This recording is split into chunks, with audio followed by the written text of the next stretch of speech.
Hi, my name's Joey Hsu, and I'm the Volunteer and Outreach Coordinator at the TakeHeart Institute. Thank you so much for joining our team as a volunteer to help battle heart disease in local communities. As you may know, heart disease is the #1 killer of all Americans, and it takes more lives than the next 5 causes of death combined. One person dies of heart disease every 37 seconds. However, because of organizations like the TakeHeart Institute and volunteers like you, we can combat this disease by bringing much-needed education, awareness, and prevention programs to different populations. This video will help prepare you to volunteer by introducing the HOPES programs, your role as a volunteer, and covering important talking points. Thank you and enjoy.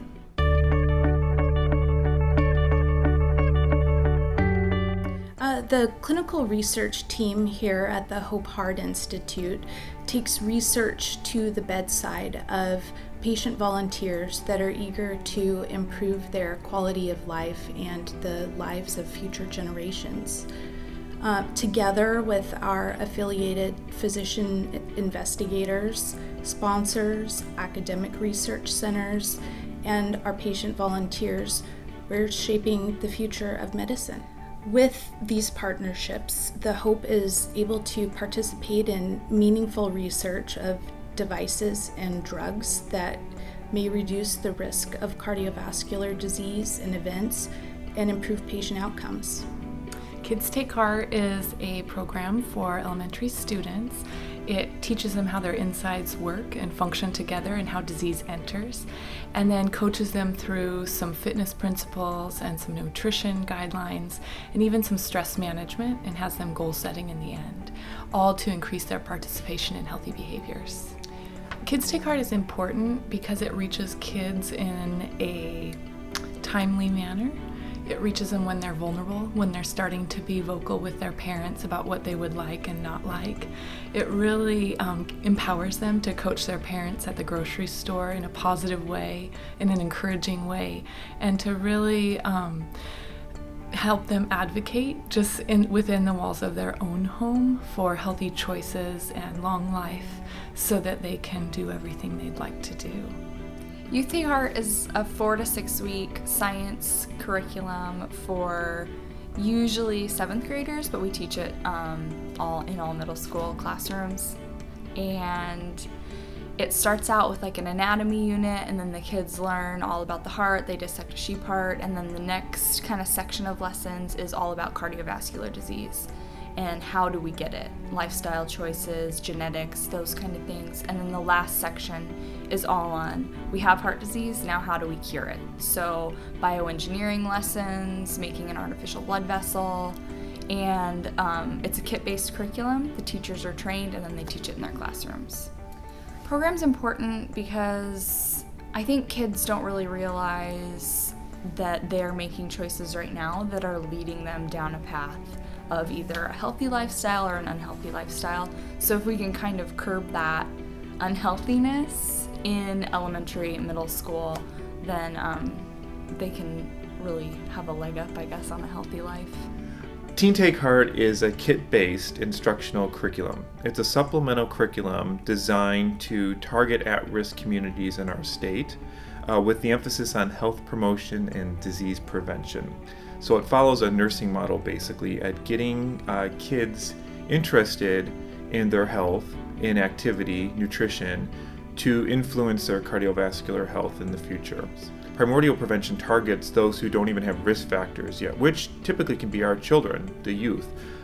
So intervening at that level can be the most effective way at reducing levels later in adult life of cardiovascular disease, obesity, and improving nutrition in these students. So I think targeting this age group who are very influenced by media, by their peers, is the way to go to make changes in adulthood. It's a little late to wait in adulthood because a lot of the changes in cardiovascular health are already starting in the early teen years. Women Take Heart was created about 12 years ago. It was the HOPE's first education program, and it was just kind of created because women are less likely to seek treatment for heart disease than men are. So we kind of wanted to create an education program so that women could feel empowered to just make good, healthy choices for their life, but also to become their own health advocates at their doctor, whether it's in the ER. And so the program kind of focuses on communities of need and just trying to educate women on healthy lifestyle choices, what the signs and symptoms are of heart attack in women, and how that they can prevent those in their life. Athletes Take Heart is a program that's geared towards high school and college age athletes, and it focuses on sudden cardiac arrest to raise that awareness and also the importance of knowing CPR and how to use an AED. I think Athletes Take Heart is a cool program because it is geared towards young people. I think a lot of times we think of heart disease, we think of that as something that only happens to older people. Well, sudden cardiac arrest is an electrical problem with heart disease, and it can affect anyone from birth until they're 80, 90 years old. And so I think the exciting part and why people should get involved is that it resonates with people. It's something that they hear this message and they want to work and they want to do something about it. They want to make a change. And it also is something that it empowers people that once they know this skill, they feel like if they were ever in a situation, they would know exactly what to do and that they wouldn't feel helpless. And so I think it's important for people to get involved. It's something that people can really easily, it's something that they can attain. Learning CPR, you learn it once and you'll know it the rest of your life. And also the fact that it's becoming more and more aware. It's in the media more often. You hear these kids that are collapsing, and so I think it really makes people want to get involved and feel like they can make a difference somehow. Yeah, so Business Take Heart is a new program to the Hope. It was started just a few months ago, and it's mostly used in work sites. So it's a worksite wellness program comprised of 3 challenges. The first is a water challenge, a 30-day water challenge to just increase water consumption among employees. The second is a fruit and veggie challenge, and the goal of that is to get 5 to 9 servings of fruits and vegetables in throughout your day. And the third challenge is a SMART goal fitness challenge. And SMART goals are something that are attainable, realistic, time sensitive, and specific. Business Take Heart is exciting because, well, first of all, we're able to reach companies that we may not have been able to reach before. It gets our message out there about what the Hope is doing, and as an introduction to many other programs that we have. We've worked with Google and YouTube, which is very exciting, and other local companies as well. I think that the challenges can really be modified to any setting. So taking those into schools or dorms or after school programs is just really great. You can modify the challenges to any sort of population.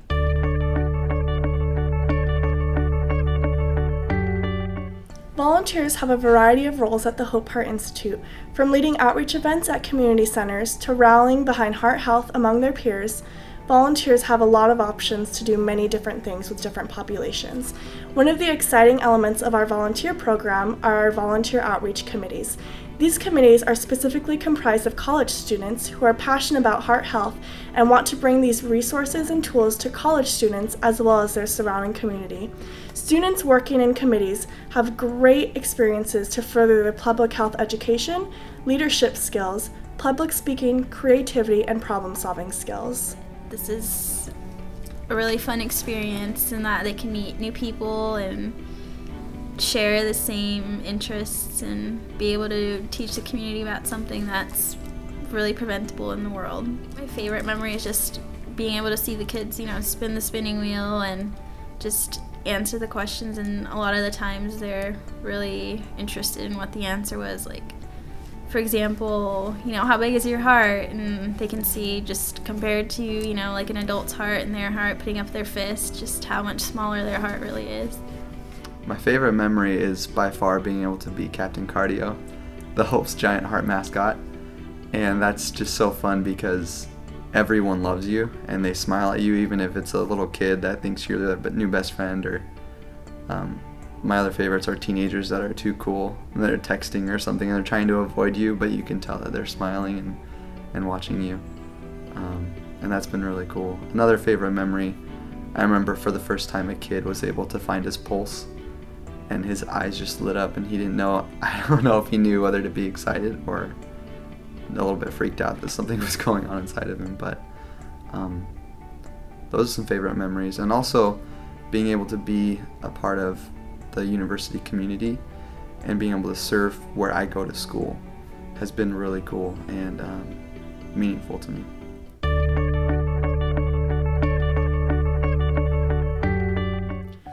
There are three main reasons why the Hope Heart Institute is a unique heart health organization. First of all, we have educational programs, as you learned earlier in the video, in elementary up to high schools. We also are local, which means we can be more flexible and specifically tailor our outreach to the specific populations that we're working with. And lastly, we strive to use a grassroots approach in providing outreach to different populations by incorporating people who live in the communities to volunteer. That way, we make sure that the information that we're providing to each person and population is applicable to the situation that they're living in. At the Hope Heart Institute, we believe strongly in moderation. If somebody has a hot fudge sundae every single day for a month, we're not going to go to them and tell them they can never have a hot fudge sundae for the rest of their life. Usually, if we go to people with that sort of attitude, they're going to tell us it's impossible and be really resistant to changing their habits.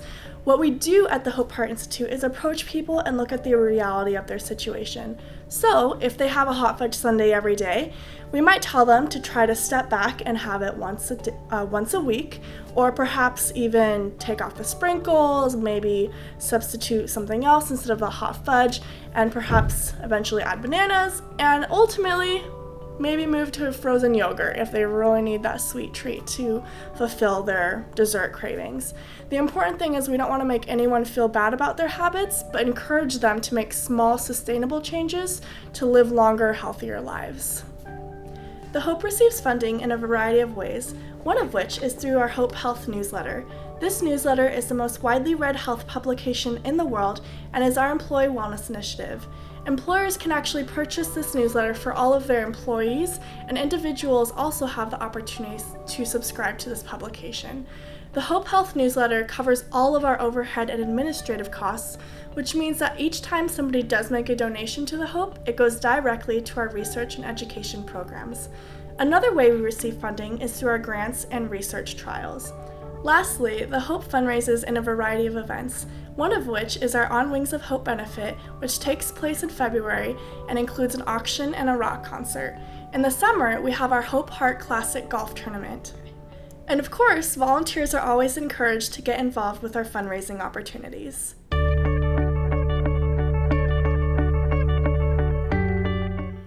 It is also important to remember that volunteers need to remain positive and professional in both their attitudes and attire.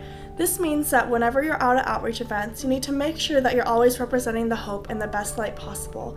Remember to wear nice jeans that do not have holes, and as far as t-shirts, stick to shirts that have a red or white color scheme with no additional logos. Also, in some instances, we can provide volunteer t-shirts. Another important thing to remember is that volunteers do not offer medical advice or advocate for specific drugs or commercial diets while volunteering. This is because we don't know each person's specific medical background and we don't want to lead them astray. What we can do is refer people to national recommendations for healthy eating and active living, refer them to their healthcare provider, and also give them resources that we do have available at the table.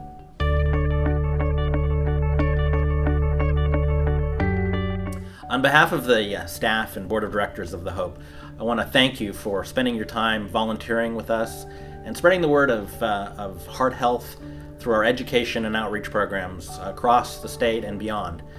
We couldn't do it without the assistance of our volunteers, and it means a great deal to us that you've decided to spend your time volunteering with the Hope. So thank you. Thank you for watching. If you have any additional questions, please feel free to email me or call me. Once again, thank you for joining us, and we look forward to working with you.